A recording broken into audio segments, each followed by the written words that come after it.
Assalamualaikum warahmatullahi wabarakatuh, pendengar Pro 1 dimanapun Anda semuanya berada. Dan di kesempatan siang hari ini kita akan ngobrol berkaitan dengan apendistis pada anak. Kita sudah menghadirkan dokter spesialis bedah anak, ada Dokter Bella Maifani, sudah hadir di studio Pro 1. Kita sapa beliau terlebih dahulu. Assalamualaikum Dokter Bella. Waalaikumsalam Mas Nizar, selamat pagi. Selamat pagi, gimana kabarnya? Baik Mas, Alhamdulillah. Alhamdulillah. Ini bener gak sih dok, fenomena lebaran ini kadang orang banyak yang sakit nih dok?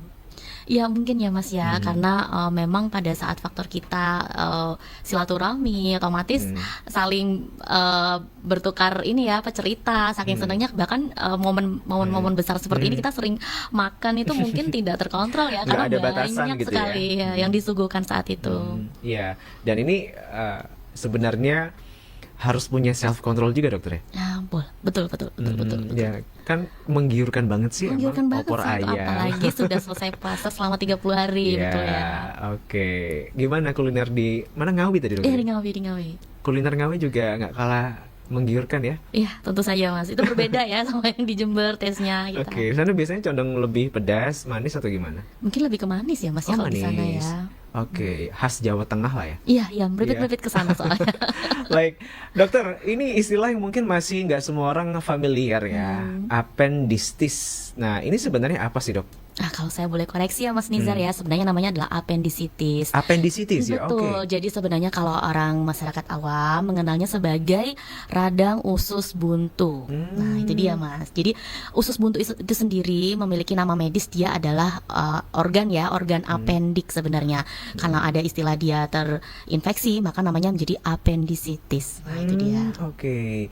Nah, ini apa yang membedakan apendisitis pada anak dengan orang dewasa? Kalau dewasa mungkin umur bisa dokter ya, faktor umur, kemudian gaya hidup, kemudian makanan yang dikonsumsi bertahun-tahun. Nah, kalau pada anak nih apa sih yang membedakan dokter? Nah, yang menariknya orang-orang tuh kadang tidak menyangka Mas bahwa usus buntu itu bisa kena loh kepada anak-anak.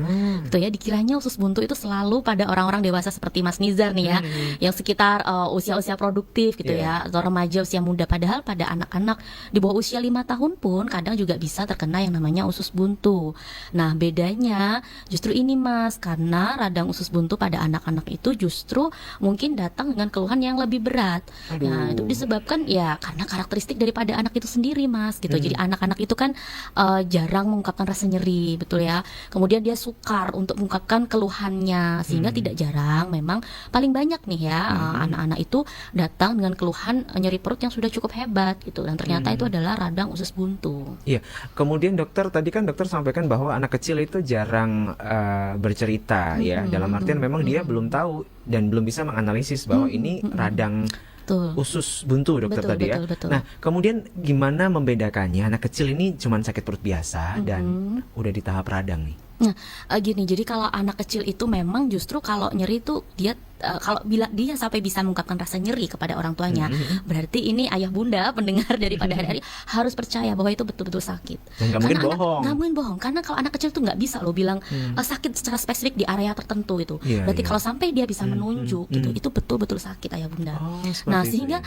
keluhannya itu karena dia tidak ngerti ya, tidak seperti orang dewasa kita bisa nunjuk, aduh rasanya nggak enak nih di bagian udel gitu ya, atau di perut sebelah kanan gitu, atau sebelah kiri. Anak-anak nggak ngerti Mas, mereka susah komunikasi ya kan, komunikasinya itu juga susah mengungkapkan rasa nyeri. Kemudian kadang-kadang mungkin juga dalam pemeriksaan dia tidak kooperatif, sehingga kadang-kadang Iya. memang membingungkan. Maka memang pada saat itu betul-betul ketelitian daripada kita sebagai tenaga medis ya, untuk betul-betul menarik secara teliti bagaimana sifat dari nyeri perutnya itu. Mulai dari seperti kapan itu. timbul, itu juga sangat mempengaruhi sekali. Iya.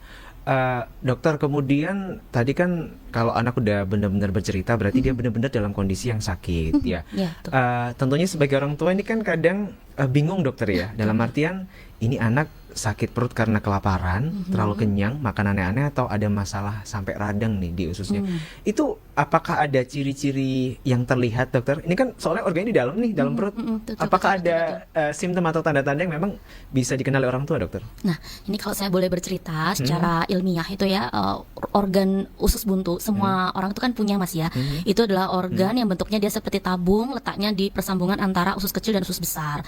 Dia seperti umbai cacing bentuknya, seperti tabung gitu ya. Iya. Orang-orang bilang usus buntu sebenarnya disebabkan karena apa? Disebabkan karena adanya sumbatan daripada organ usus buntu itu. Nah, sumbatannya itu disebabkan oleh bermacam-macam, Mas. Bisa karena paling sering ya itu adalah BAB yang keras, namanya fekalit. Saking kerasnya BAB itu bisa seperti batu. Nah, Iya. kadang-kadang berbentuk batu bulat, dia masuk ke dalam lubang usus buntu itu. Nah, karena usus buntu itu dia sudah tersumbat, otomatis kemudian maka terjadilah infeksi juga bakteri di situ, dia menjadi menggendut, meradang. Ketika meradang, justru tanda awalnya adalah nyeri yang tidak spesifik di arah udel ya, atau umbilikus kita bilangnya, atau udel atau pusar gitu. Nah, nyeri yang tidak jelas di pusar. Nah, itu sebenarnya merupakan tanda awal bagi kita udah mulai curiga ini ada nyeri perut yang aman atau tidak gitu. Kemudian sifat nyerinya itu mulai bertambah ya, infeksinya bertambah berat, mungkin ya nyerinya akhirnya mulai berpindah. Namanya nyerinya berpindah itu namanya revert pain kita bilangnya ya, nyerinya menjalar ke area kanan bawah, sudah terlokalisir persis seperti di lokasi daripada usus buntu tersebut, sehingga nyerinya sudah mulai menetap di kanan bawah itu. Nah, bagi ayah bunda pendengar daripada RRI, kalau putra putrinya sudah mulai bisa menunjukkan tuh nyeri perut yang secara spesifik di kanan bawah, maka sudah harus betul-betul awas dan berhati-hati gitu. Mungkin tanda awalnya itu ya. Iya, oke. Dan ini bener nggak sih, Dok, kalau misalnya anak kecil tuh ketika sakit perut tuh kadang tuh cuma diolesin minyak kayu putih atau dipijat Ya. gitu. Itu sebenarnya treatment awal yang benar atau salah, dokter? Kalau untuk meringankan gejalanya yang dia dioleskan minyak segala macam, ya kita tidak bisa melarang, Mas ya, karena masing-masing orang tua punya approach tersendiri untuk membuat kenyamanan pada anaknya. Namun harus tetap waspada. Bila nyerinya tetap menetap, maka orang tua wajib untuk mencari pendapat kepada tenaga medis di sekitar gitu. Bisa pergi ke dokter atau ke dokter spesialis, atau mungkin kalau sedang liburan ke sana kemari mungkin ada bidan ataupun perawat, bisa juga ditukar informasi di situ gitu. Oke. Kalau dipijat, nah ini ayah bunda juga harus berhati-hati gitu, bahwa ingat ya, untuk ya area anak-anak sebenarnya area yang tidak perlu kita pijat secara keras gitu ya, itu adalah di bagian perut. Ingat pada anak-anak dia lemak dan juga ototnya itu kan dia masih kecil tuh, Mas, bantalannya, sehingga kalau pemberian pijat yang terlalu berlebihan atau terlalu keras itu bahkan bisa melukai organ di dalam perutnya. Sehingga kalaupun ayah bunda ingin melakukan pijat pada anak supaya anaknya mungkin lebih nyaman ya, itu sebaiknya dilakukan di area tangan, kaki, punggung gitu. Pijatnya pun kalau di perut disarankan jangan yang terlalu sampai keras sekali, hanya Iya. lembut-lembut saja gitu. Ini nggak boleh asal pijat juga ya, dokter Tidak ya? boleh asal pijat. Kalau masih keluhannya masih menetap, harus ada rasa curiga, duh jangan-jangan ini nyeri perut yang harus kita bawa ke dokter gitu. Iya, apakah appendicitis ini intens, dokter, sakitnya, atau dia sakit kemudian hilang, sakit hilang tuh gimana sih? Nah, kalau di usus buntu itu karena dia memang nyerinya di lubang, di area organ berongga ya kita bilangnya, nyerinya biasanya sifatnya tuh hilang timbul. Hilang timbul, kadang-kadang nyeri sekali, habis itu dia enakan, nyeri sekali. Namun bila sudah sampai infeksinya berat, bisa sampai usus buntunya tuh meradang hebat, bentuknya itu dia bengkak itu ya, sudah bengkak di area sekitar situ, bahkan mungkin sudah timbul ada nanah di dalam usus buntunya, otomatis nyerinya akan bersifat terus-menerus, dan anak itu bahkan dia tidak mau beraktivitas, karena kalau dia bergerak maka akan merangsang usus buntunya itu merangsang pergerakan usus buntunya itu bikin nyeri perut sekali, sehingga kadang-kadang anak-anak kita itu dia cenderung untuk tidur membungkuk atau berusaha untuk melindungi perut kanan bawahnya seperti dipegangi gitu mungkin, atau dia meringkuk gitu aja. Nah, kita harus curiga nih, jangan-jangan nih nyeri perutnya disebabkan oleh usus buntu. Dan ayah bunda tidak hanya keluhannya nyeri perut saja ya, seperti disebutkan tadi bahwa kalau ada faktor infeksi ada juga keluhan demam, Mas. Nah, menariknya kalau usus buntu itu selalu keluhannya didahului dengan nyeri perut lebih dahulu baru demam. Bukan demam dulu baru nyeri perut. Kalau awalnya nyeri demam dulu lama baru disertai nyeri perut, maka kita harus curiga untuk diagnosis banding yang lain ya. Mungkin karena infeksi, karena viral atau infeksi bakterial yang lain gitu. Tapi kalau dia secara spesifik betul-betul nyeri perut dulu baru demam disertai dengan mual, muntah, anak-anak maka sudah tidak mau makan sama sekali ya, timbul gejala anoreksia, ataupun bahkan mungkin setelah timbul gejala mencret gitu, atau bahkan mungkin nggak bisa Nah, itu kadang-kadang kita memang sudah curiga ke arah usus buntu. Tadi dokter menyampaikan kalau ketika anak terkena usus buntu ini, mohon maaf ya, kotoran atau fesesnya ini agak sedikit keras, dokter, seperti itu. Ini apakah ada kaitannya dengan dia kurang konsumsi serat, buah, dan lain sebagainya, dokter? Bisa, Mas, bisa. Jadi memang pola dietnya juga harus kita perhatikan. sampaikan ya. Jadi kalau memang anak-anak itu kecenderungan terjadi konstipasi juga apabila memang dia kurang serat dan juga air dalam konsumsinya.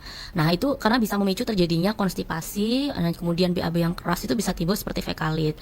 Tapi tidak mengesampingkan juga Mas ya bahwa penyebab pembuntuan pada usus buntu bukan hanya dari fekalit, bisa saja pembengkakan kelenjar getah bening di sekitar daripada organ usus buntu itu, atau juga ini yang kadang-kadang sering populer pada masyarakat kita, yaitu adanya sisa makanan yang mungkin jatuh ke dalam organ usus buntu itu seperti biji-bijian gitu. Meskipun presentasinya kecil, tapi dalam literatur, textbook maupun jurnal itu juga ditemukan bahwa kejadiannya itu memang ada. Gitu. Iya. Udah waspada makan biji ya. Betul. Mungkin kalau Mas Nizar ingat dulu ya waktu kecil, jangan kebanyakan makan biji, nanti bisa usus buntu. Nah itu sebenarnya juga ada benernya juga. Ada benernya juga. Itu bukan cuma mitos ya dokter ya. Iya. Meskipun dalam disebutkan mitos, tapi beberapa penelitian memang sudah sempat ada menyebutkan angka kejadiannya. Gitu. Udah ada faktanya dan penemuannya dokter dalam ya. literatur juga sempat disebutkan sisa makanan. Baik ya. Namun memang tidak dipungkiri seperti yang dokter Bella sampaikan, orang dewasa juga potensinya nggak kalah kecil nih dokter ya. Oke. Dok, kita boleh sapa penanya ya. Oke. Selamat siang dokter, saya mau tanya, saya mengalami gejala mual seperti mah, kemudian muntah-muntah, demam, dan kalau tidur saya harus angkat kaki kanan ke atas untuk mengurangi rasa nyeri di perut bagian kanan. Apakah ini merupakan gejala penyakit usus buntu dokter?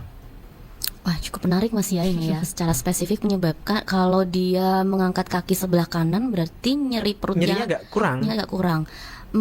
Jadi kalau ada nyeri perut sebelah kanan itu sebenarnya kita akan mencurigai berbagai macam ya, tidak hanya usus buntu, karena organ yang letaknya di perut sebelah kanan itu banyak. Salah satunya salah satunya yaitu ada organ saluran kencing di situ ya, ada organ yang namanya ureter, ada ginjal, kemudian ada juga usus besar di situ, dan pada perempuan biasanya ada juga yaitu indung telur, kemudian juga rahim. Sehingga kalau nyeri perut kanan bawah yang dia ada di daerah situ, maka kita harus curiga ke berbagai macam adanya keluhan di organ-organ sekitar situ. Belum tentu usus buntu juga. Karena kalau usus buntu biasanya kalau dia kaki kanannya itu diangkat ke atas, itu malah justru dia nyeri. Itu adalah sign, tanda bagi kita, salah satu pemeriksaan klinisnya dokter. Mungkin kadang-kadang kita juga akan mengangkat kaki kanan ya, kemudian diarahkan menuju ke arah tubuh itu untuk menilai adanya rangsangan peritoneal yang disebabkan oleh usus buntunya yang meradang. Kalau masih nyeri, biasanya kita memang curiga sugesti ke arah usus buntu. Oleh karena itu, kami himbau ya Mas ya, mungkin kepada para pendengar RRI, memang bila ada keluhan tersebut sebaiknya diperiksakan kepada tenaga medis di sekitar dokter maupun dokter spesialis untuk bisa dievaluasi lebih lanjut sebenarnya keluhannya disebabkan karena radang pada usus buntu ataupun karena adanya keluhan pada organ yang lain. Dokter, saya punya anak umurnya 9 tahun. Perutnya sakit di bawah pusar. Pas nyeri, anak saya meringkuk kesakitan dan saya kompres dengan air hangat biar nyerinya hilang.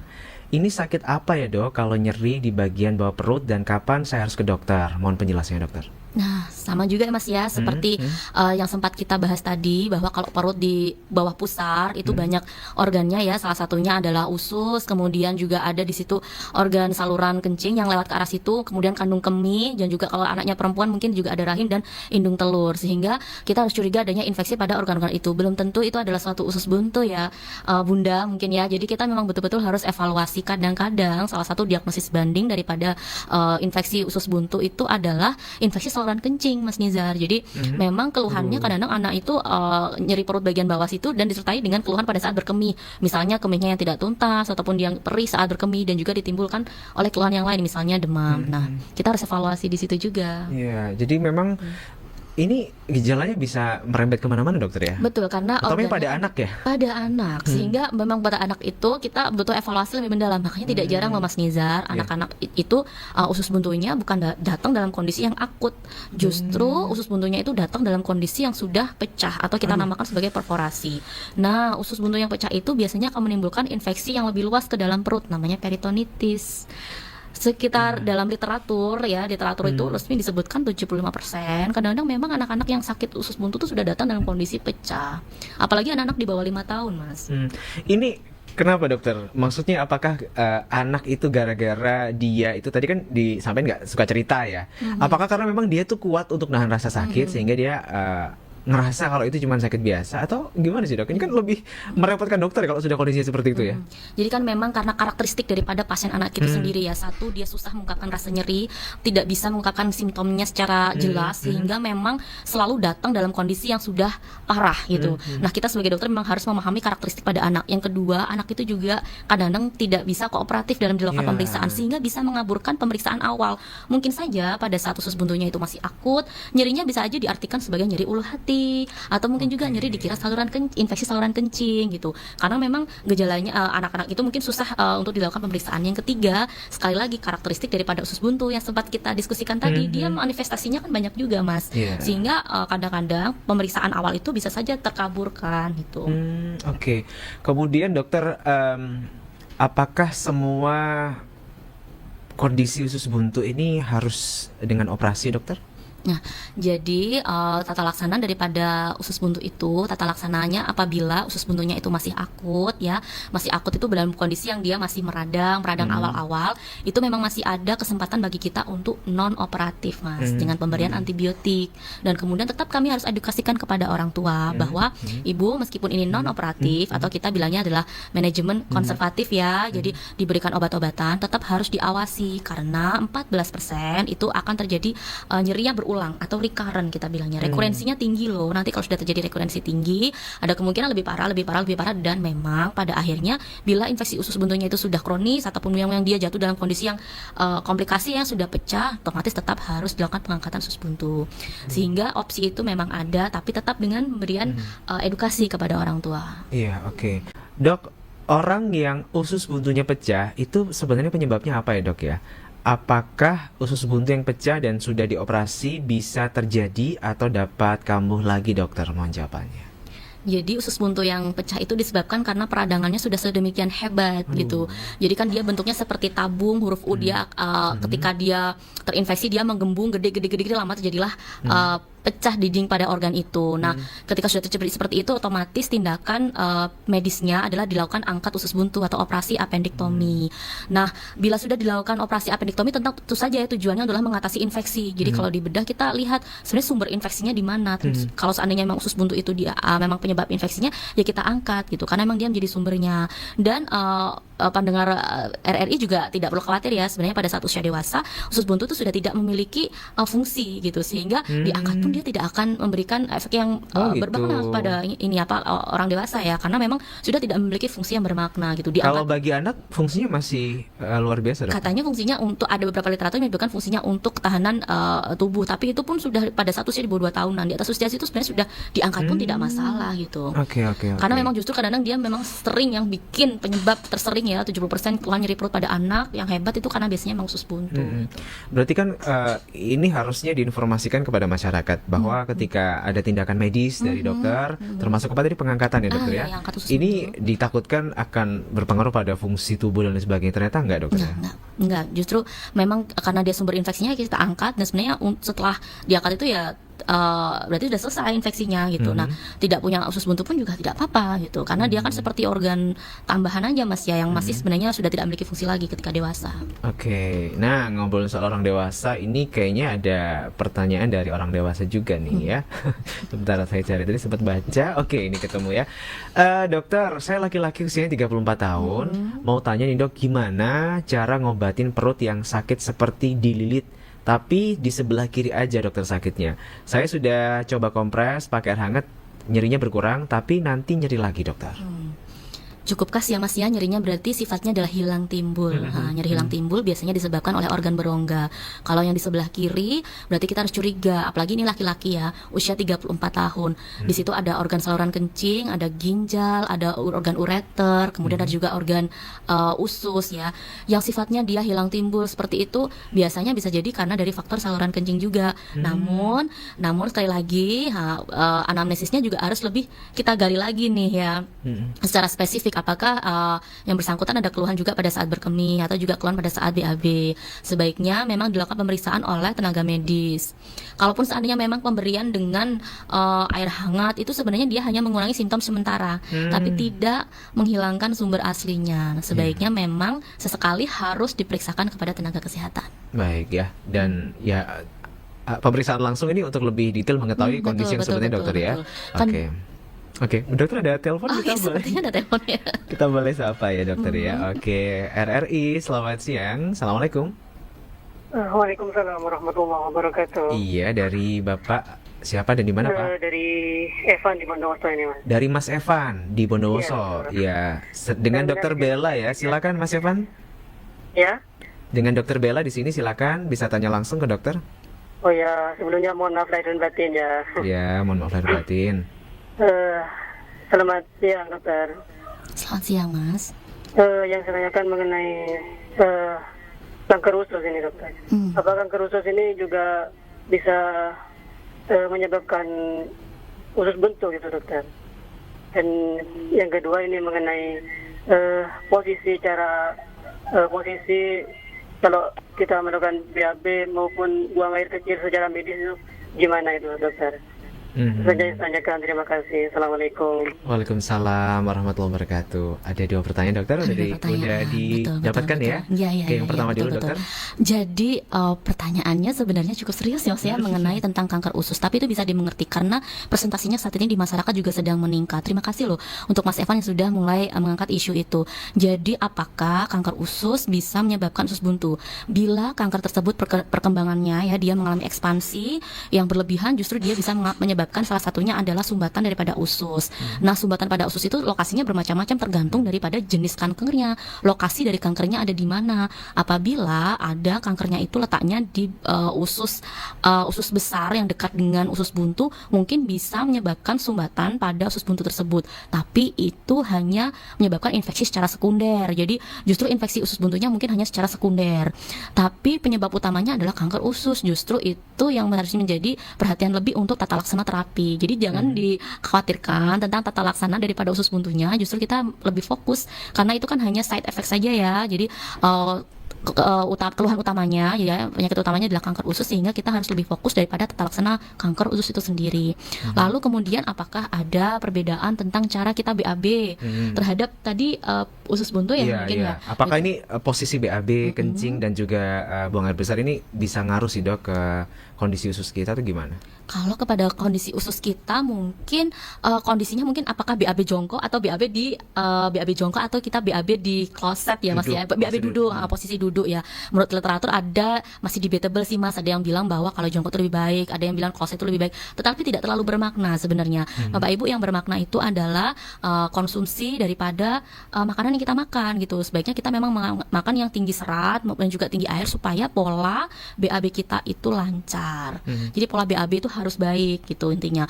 Terlepas daripada posisi pada saat pengeluaran BAB itu ya, baik jongkok maupun duduk, sebenarnya konsep utamanya justru mengatur pola makan kita supaya menjaga kesehatan dari usus itu sendiri gitu. Iya dokter. Ini udah mulai banyak masyarakat yang melek informasi berkaitan dengan dunia kesehatan dokter ya. Betul, betul. Dan ini menjadi satu kabar gembira sebenarnya bahwa ketika seseorang diketahui secara dini penyakitnya itu nggak usah takut dok ya. Karena kan semakin dini diketahui harapannya dokter ya Harapannya. lebih penyembuhannya lebih Penyembuhannya baik. lebih baik. Seperti itu ya. Dokter, saya ada keluhan. Oke, ini lebih dewasa lagi nih. Tadi 34 tahun, ini sekarang 40 tahun. Dok, saya mau tanya, saya pria usia 40 tahun. Saya sakit di perut bawah sudah berhari-hari, dokter. Sampai hari ini masih terasa nyeri sedikit, apalagi di bawah saat beraktivitas berjalan. Saya sudah ke dokter dan dibilangnya adalah sakit appendicitis. Apakah nanti radang usus buntu ini bisa menjadi usus buntu, dokter? Jadi sudah pernah bertemu dengan tenaga kesehatan ya Mas ya, dan sudah sempat tegak diagnosis itu sebagai infeksi usus buntu. Nah mungkin sebaiknya ditanyakan lagi untuk tata laksana terapinya saat itu, apakah sempat ditawarkan untuk diangkat saja usus buntunya gitu. Sebaiknya kalau memang sudah keluhannya mengganggu sekali dan itu berulang, sebaiknya memang dilakukan pengangkatan saja, karena memang dalam literatur disebutkan kalaupun seandainya hanya minum secara konservatif ya, pemberian antibiotik itu tetap memiliki resiko rekurensi atau angka kejadiannya tetap berulang gitu. gitu. Bahkan ketika berulang dia menjadi lebih parah. Sehingga memang bila ada tawaran untuk diangkat usus buntu, sebaiknya diambil. Mungkin itu salah satu menjadi pertimbangan ya bagi keluarga untuk mulai dipikirkan. Nah, mungkin kadang-kadang orang itu takut Mas dengan kata-kata operasi ya. Iya. Ada yang diangkat organnya nih, aduh. Betul gitu, dikiranya operasi itu selalu sayatan besar gitu ya, nyeri, masalah berlama-lama. Sekali lagi bergantung daripada severity atau keparahan daripada penyakit itu sendiri.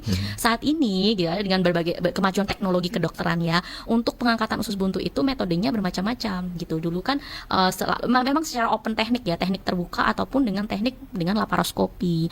Jadi dengan laparoskopi itu kita minimal sayatan. Jadi dengan menggunakan alat canggih yang namanya laparoskopi, usus buntu yang akut itu penyembuhannya lebih cepat. Karena biasanya kalau kita menggunakan alat laparoskopi, sayatannya pun kecil sekali. Biasanya kurang daripada 1 cm. Bisa dibilang kecil sekali, sehingga kadang-kadang scarless bilangnya, seperti tidak terlihat seperti operasi. Itu bisa dengan usus buntu. Kalau kondisinya akut ya. Ini di Jember udah ada belum, Dok? Sudah ada, Mas Nizar. Ketinggalan banget ya. Betul, untungnya kita ini ya berbagi informasi ini. Jadi layanan laparoskopi itu sudah ada loh di Jember. Bapak Ibu sudah banyak ahli bedah yang bisa mengerjakan laparoskopi di Jember. Laparoskopi ini istilah untuk minim luka tadi. Minimal invasive surgery atau pembedahan minimal invasif gitu. Jadi tidak selalu dengan sayatan besar gitu. Sayatannya bisa kecil sekali karena menggunakan alat canggih namanya laparoskopi. Kita menggunakan kamera gitu. Jadi kamera itu dimasukkan di bawah pusar ya untuk melihat. Kemudian kita akan masukkan alat lagi, alat laparoskopi trokar itu dengan sayatannya minim sekali, kurang dari 1 cm lah gitu. Sehingga penyembuhannya mungkin lebih cepat. Kadang-kadang dulunya kiranya dirawat inap 5 hari seminggu. Kalau itu betul-betul usus buntu akut, kita minimal cuma 2-3 hari pulang sudah pulang. Betul. Kita harus sadar sudah di 2025 dokter ya. Betul. Sudah canggih teknologi kesehatan saat ini. Baik, dokter, terakhir nih ya, kita mungkin nggak bisa semua bacain karena memang keterbatasan waktu kita. Dokter, sebenarnya baik di kota maupun desa, kepedulian terhadap kondisi usus itu hal yang sangat luar biasa. Katanya sih usus tuh otak kedua, dokter. Bukan jantung. Bukan jantung ya. Usus. Kalau usus yang ini sakit itu kayaknya ngaruh ke seluruh tubuh. Apa yang bisa dokter tekankan ini pada orang tua, utamanya yang punya anak kecil yang memang masih dalam masa pertumbuhan, di mana mereka kadang mau makan, kadang makan sembarangan. Orang tua juga kadang nggak aware seperti itu. Apa yang bisa dokter pesankan untuk meminimalisir penyakit ini, dokter? Jadi memang saat ini penelitian sudah mulai menaruh mata ya Mas ya, pada pentingnya kesehatan usus, karena sudah ada berbagai macam literatur yang menyebutkan adanya ketidakseimbangan antara mikrobiom di dalam atau organ-organ flora ya, mikrobiom di dalam usus itu yang tidak terganggu bisa menyebabkan berbagai macam keluhan usus di kemudian hari. Nah, memang kembali lagi kepada basic kita, yaitu dengan intake atau nutrisi daripada kita itu betul-betul harus diperhatikan gitu. Utamakan makan yang bergizi, kemudian dia juga makanan yang tinggi serat, banyak sayur, buah, dan juga tinggi air, dan jangan lupa olahraga. Dan pentingnya pola BAB secara teratur gitu. Jadi jangan suka nahan BAB. Nah, itu kadang-kadang kan kita karena sibuk ya, kemudian pekerjaan yang meningkat sehingga lifestyle kita menjadi pasif gitu, cenderung kebanyakan duduk, jarang beraktivitas, sehingga pola BAB kita tanpa kita sadari mulai jarang Mas, dari 1 hari biasanya 2 hari, 3 hari masih dianggap normal, padahal sudah mulai awas gitu. Ingat kalau BAB-nya lebih sering konstipasi seperti itu akan menimbulkan keluhan yang bermacam-macam. Iya, oke. Dokter, ini bagi yang suka nunda BAB atau BAK, dokter ya. Betul. Ini benar nggak sih, Dok, kalau yang harusnya kotoran itu dikeluarkan ketika ditahan, dia akan menyebabkan sesuatu yang berbahaya di dalam tubuhnya? Betul, itu betul sekali Mas. Jadi misalnya ya kita sering menahan kencing nih, karena saking sibuknya sampai kencing itu ditahan-tahan. Males ke kamar mandi. Apalagi maaf anak kecil kadang-kadang karena takut pergi ke kamar mandi, segala macam, mungkin kotor segala macam, dia cenderung menahan kencingnya. Kencing yang menahan itu bisa menyebabkan infeksi saluran kencing, penebalan pada dinding kantung kemihnya. Nah, kalau sudah infeksi saluran kencing, nanti keluhannya bermacam-macam, bisa demam yang tidak jelas, kemudian nyeri pada saat berkemih gitu. Sehingga memang sekali lagi kita harus juga mengedukasi ya kepada anak kita, kemudian kepada diri kita sendiri. Apabila memang waktunya untuk berkemih ya berkemih gitu. Kemudian BAB juga itu harus diperhatikan, banyak makan tinggi serat, buah, minum air yang banyak 2 liter 1 hari. Bahkan sekarang sudah banyak menggunakan konsumsi probiotik, karena orang-orang udah mulai sadar nih saat ini bahwa kesehatan usus itu sudah harus mulai diperhatikan. Oke, baik.